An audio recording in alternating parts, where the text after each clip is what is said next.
महाभारत की कहानी। श्री कृष्ण की वजह से हुई थी कर्ण की मौत, फिर उन्होंने ही किया अंतिम संस्कार। जाने क्यों?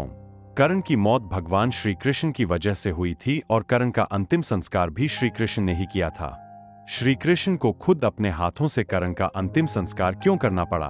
पढ़े महाभारत की कहानी। कर्ण पांडवों की माता कुंती और सूर्य का पुत्र था। कुंती ने अपनी शादी से पहले कर्ण को जन्म दिया था, फिर उसे लोकलाज के डर से एक बक्से में रखकर पानी में छोड़ दिया था। वो बक्सा एक रथ के सारथी को मिला और उसी ने कर्ण का पालन पोषण किया। सुतपुत्र होने के चलते कर्ण को कई बार अपमान सहना पड़ा। उसे समाज में इज्जत नहीं मिली।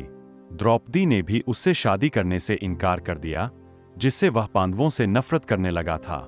यही वजह थी कि कुंती का पुत्र होने के बावजूद कर्ण ने महाभारत के युद्ध में कौरवों का साथ दिया। इतिहास के पन्नों में कर्ण को पराक्रमी योद्धा के साथ साथ दानवी राजा भी माना जाता है। कर्ण के दान के कई किस्से मौजूद हैं।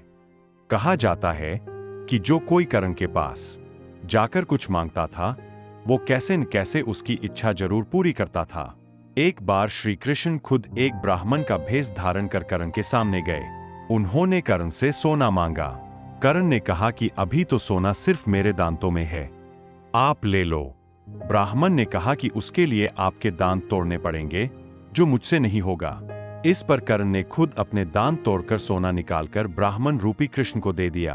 कृष्ण इससे खुश हुए और कर्ण से वरदान मांगने को कहा। कर्ण ने कहा कि उसकी मृत्यु होने पर उसका अंतिम संस्कार कोई ऐसा व्यक्ति करे जो पूरी तरह पाप मुक्त हो। एक बार कर्ण अपने रथ से कहीं जा रहा था, तभी उसके रथ से एक बछिया की मौत हो गई। उस दौरान एक साधु ने कर्ण को श्राप दिया कि जिस तरह रथ से बछिया की मौत हुई है, उसी तरह तुम्हारी भी मौत होगी।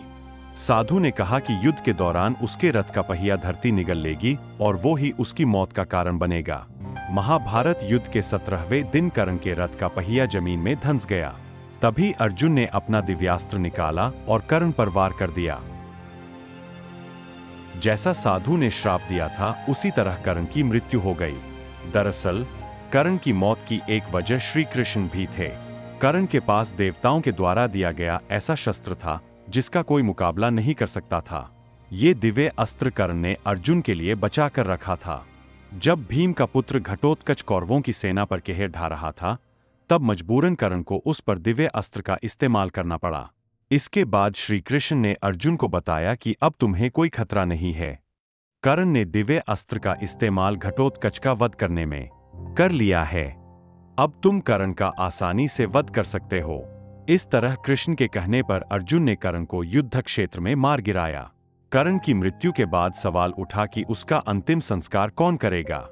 दरअसल कृष्ण ने कर्ण को पहले वचन दिया था कि कोई ऐसा शख्स ही उसका अंतिम संस्कार कर सकेगा जो पूरी तरह पाप मुक्त हो। वहां ऐसा कोई व्यक्ति नहीं था जिसने कभी पाप नहीं किया हो। तब खुद भगवान श्री कृष्ण ने कर्ण का अंतिम संस्कार किया और उसे मुक्ति दिलाई।